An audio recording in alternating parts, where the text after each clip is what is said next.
Shrimati K P Rosamma, സംസ്ഥാന സർക്കാരിന് പരിഗണിക്കാനും പരിഹരിക്കാനും കഴിയാത്ത കാര്യം കേന്ദ്ര സർക്കാർ ചെയ്യാവുന്നതിന്റെ പരമാവധി ചെയ്തു. നിങ്ങളുടെ സമരം തുടങ്ങിയപ്പോൾ മുതൽ ഞാൻ കേൾക്കുന്ന രണ്ട് വാദഗതികളാണിത്. സംസ്ഥാന സർക്കാരിന്റെയും കേന്ദ്രത്തിന്റെയും ഭാഗത്തു നിന്ന് നിങ്ങൾ ആരോട് സമരം ചെയ്യും, ആരോട് ചോദിക്കും, ആര് നിങ്ങൾക്ക് പരിഹാരം നൽകും? കഴിഞ്ഞ 35 ദിവസമായി ഞങ്ങൾ ഈ സമരഭൂമിയിൽ വന്നിട്ട് ഞങ്ങൾ സമരം ചെയ്യാൻ ആഗ്രഹവുമായിട്ടുമല്ല വന്നത്.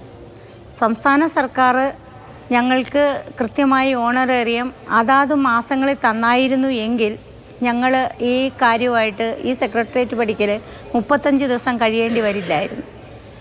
പിന്നെ ഈ 62 വയസ്സിലെ ഉത്തരവ് വിരമിക്കൽ പ്രായം നിശ്ചയിച്ചതും ഈ ഗവൺമെൻറ്റാണ്, സംസ്ഥാന ഗവൺമെൻറ്റാണ്. ഞങ്ങളെ വെറും കൈയോടെ പറഞ്ഞു വിടാൻ വേണ്ടിയാണ് 62 വയസ്സിലൊരു ഉത്തരവ് പ്രഖ്യാപിച്ചത്.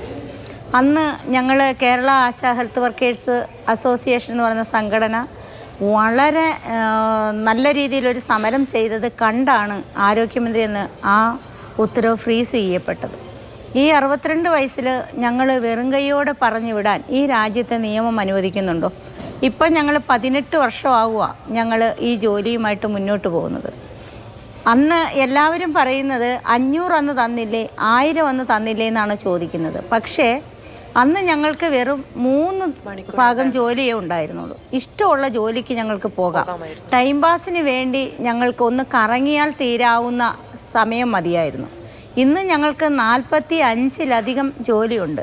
സത്യം പറയുകയാണെങ്കിൽ രാത്രി 12:30-1 മണിക്ക് പോലും ഫോൺ കോൾ അറ്റൻഡ് ചെയ്യേണ്ട ഗതികേടില്ല.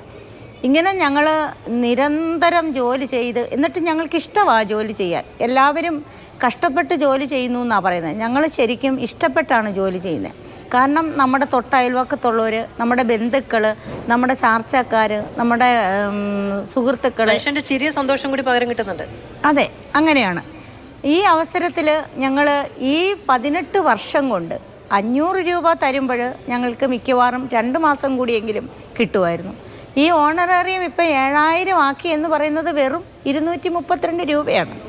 ഇങ്ങനെ തന്നുകൊണ്ടിരിക്കുന്നത് ഞങ്ങൾക്ക് ഒരു ചിങ്ങമാസത്തിലെ തിരുവോണം കേരളത്തിലെ പട്ടിക്കും പൂച്ചയ്ക്കും ഉണ്ട്. അതേസമയം ഞങ്ങൾക്കൊരു തിരുവോണമില്ല, ക്രിസ്മസ് ഇല്ല, ഈസ്റ്റർ ഇല്ല, ഞായറില്ല, സെക്കൻഡ് സാറ്റർഡേ ഇല്ല, ഒരു അവധി ദിവസങ്ങളും ഇല്ലാതെയാണ് ഞങ്ങൾ ജോലി ചെയ്യുന്നത്. ഈ ചിങ്ങമാസത്തിലെ തിരുവോണത്തിന് പോലും ഉത്രാടത്തിനന്ന് വൈകിട്ടാണ് ഞങ്ങളുടെയൊക്കെ അക്കൗണ്ടുകളിൽ കാശെത്തുന്നത്. പാച്ചിൽ നിങ്ങൾക്കാണ്. അപ്പോഴൊന്ന് ആലോചിച്ച് നോക്കിക്കേ. ഇനിയും ഇത് ആവർത്തിക്കാൻ പറ്റില്ല എന്ന് ഞങ്ങൾ പല പ്രാവശ്യവും സർക്കാരാണ് ഞങ്ങളുടെ ജോലിക്ക് നിശ്ചയിച്ചിട്ടിരിക്കുന്ന കേരള സർക്കാരാണ്. സർക്കാരിൻ്റെ അടുത്ത് പല പ്രാവശ്യവും ഞങ്ങൾ നിവേദനങ്ങൾ കൊടുത്തിട്ടുള്ളതാണ്. ഇതുവരെയും അത് പരിഹരിച്ചിട്ടില്ല. ഈ കഴിഞ്ഞ ഒരുപാട് വർഷങ്ങളായി ഇത് ഞങ്ങൾ ചെയ്തുകൊണ്ടിരിക്കുക. ഈ കഴിഞ്ഞ 2022 മാർച്ച് 2-ന് ഒരു ഉത്തരവ് പുറപ്പെടുവിച്ചു ഞങ്ങളോട് ഇറങ്ങിപ്പോയിക്കോളാൻ. ഒരു വിരമിക്കൽ ആനുകൂല്യം ഒന്നും തരാതെ വെറും കൈയോടെ ഞങ്ങളെ പറഞ്ഞയക്കാൻ എങ്ങനെ ഈ ഇടതുപക്ഷമെന്നല്ല, ഈ തൊഴിലാളി സർക്കാരിന് എങ്ങനെ സാധിച്ചു എന്നുള്ളവർക്ക് ഞങ്ങൾക്ക് വിഷമമാണ്. ഇപ്പം ഞങ്ങളെ ശരിക്കും പറയുകയാണെങ്കിൽ കേന്ദ്രവും കേരളവും ഇവർ രണ്ടുപേരും, സംസ്ഥാനവും കേന്ദ്രവും, ഞങ്ങളെ ഫുട്ബോൾ തട്ടുന്ന പോലെ അങ്ങോട്ടും ഇങ്ങോട്ടും തട്ടുന്ന ഒരു വല്ലാത്തൊരു നിസ്സഹായതയാണ് ഞങ്ങൾക്ക് തോന്നാറുള്ളത്. ഇതിൽ അടിയന്തരമായിട്ടും കേരള സർക്കാർ ഇടപെടണം. ഞങ്ങളുടെ ആനുകൂല്യങ്ങൾ വർദ്ധിപ്പിക്കണം. ഈ വിരമിക്കൽ ആനുകൂല്യം ഞങ്ങൾക്ക് ചോദിക്കുന്നുണ്ട്. തൊട്ടടുത്ത പശ്ചിമ ബംഗാൾ, അവിടെ ഒരു സ്ത്രീയാണ് സംസ്ഥാനം ഭരിക്കുന്നത്.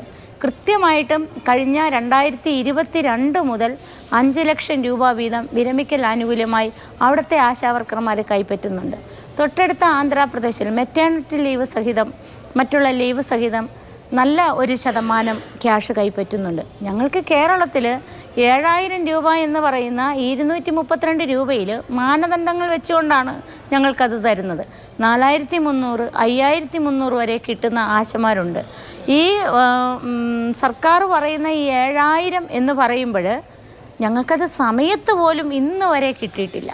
ഈ അവസ്ഥയിൽ ഞങ്ങൾ എന്തൊക്കെ പറഞ്ഞാലും, ഇനി കേന്ദ്രം ഞങ്ങളെ തട്ടിക്കളിച്ചാലും സംസ്ഥാനം ഞങ്ങളെ തട്ടിക്കളിച്ചാലും, ഞങ്ങൾ ഈ 35 ദിവസം ഞങ്ങൾ ഈ സമരഭൂമിയിൽ ഈ വെയിലും മഴയും ഏറ്റിട്ടുണ്ട് എങ്കിൽ ഞങ്ങൾ മനക്കരുത്തോടു കൂടി പറയുകയാണ്, ഞങ്ങൾക്ക് ഈ ആനുകൂല്യം കിട്ടാതെ, ഞങ്ങൾ നിയമപരമായിട്ടുള്ള ആനുകൂല്യമാണ് ചോദിച്ചത്, ഒന്നും ഈ രാജ്യത്ത് നടപ്പാക്കത്തല്ല. ഒരു മന്ത്രിയുടെ PA 2.5 വർഷം ജോലി ചെയ്യുമ്പം ആജീവനാന്ത പെൻഷൻ കൈപ്പറ്റുന്ന ഈ മണ്ണിൽ ഞങ്ങളുടെ ഈ നിസ്സാരപ്പെട്ട വേതനം തരാൻ പറ്റാത്ത സർക്കാരൊന്നുമല്ല ഇത്. കൃത്യമായിട്ട് ഞങ്ങൾക്ക് തരാൻ പറ്റുന്നത് തന്നെയാണ്. ഞങ്ങൾ ചോദിച്ചത് തികച്ചും ന്യായമാണ്. ഞങ്ങളിത് കിട്ടാതെ പിന്മാറുന്ന യാതൊരു പ്രശ്നവുമില്ല. ഇത് കിട്ടിയിട്ട് മാത്രമേ ഞങ്ങൾ ഒരടി പുറകോട്ട് പോകൂ. ശരി, ഓക്കെ. വളരെ ആർജവത്തോടു കൂടി നിശ്ചയദാർഢ്യത്തോടുള്ള വാക്കുകളാണ് ശ്രീമതി KP റോസമ്മ പറയുകയും ചെയ്തത്.